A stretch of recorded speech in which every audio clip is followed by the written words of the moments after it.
اگر ہماری ویڈیو پسند آئے تو ویڈیو کو لائک کرنا مت بھولیں، اور ہماری مزید ویڈیوز حاصل کرنے کے لیے چینل ضرور سبسکرائب کریں، اور ساتھ ہی ساتھ بیل بٹن پر بھی ضرور کلک کریں تاکہ ہماری ہر روز نئی آنے والی ویڈیوز کا نوٹیفیکیشن آپ تک پہنچ سکے۔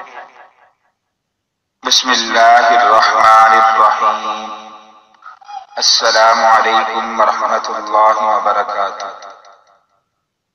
اللہ تعالیٰ کی رحمت اور عنایت کا ایک عجیب واقعہ۔ حضرت عبدالوہاب صفی رحمۃ اللہ علیہ فرماتے ہیں کہ میں نے ایک جنازہ دیکھا جس کو 3 مرد اور ایک عورت نے اٹھایا تھا۔ میں نے فوراً عورت کی جگہ لے لی اور جنازے کو قبرستان پہنچا کر دفن کر دیا۔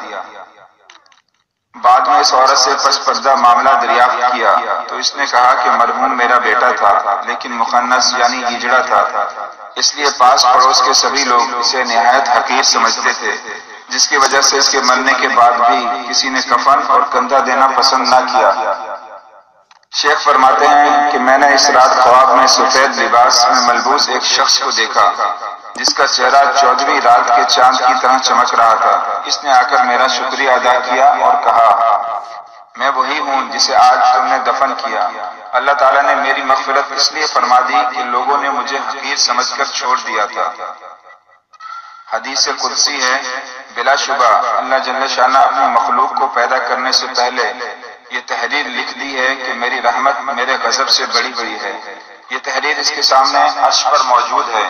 یہ اسی کا نتیجہ ہے کہ وہ اکثر اپنے بندوں کے ساتھ رحمت اور عنایت ہی کا معاملہ کرتا ہے، جیسا کہ خود بھی ارشاد فرماتا ہے، اپنا عذاب تو میں اسی پر نازل کرتا ہوں جس کو عذاب دینا تقاضا حکمت ہوتا ہے۔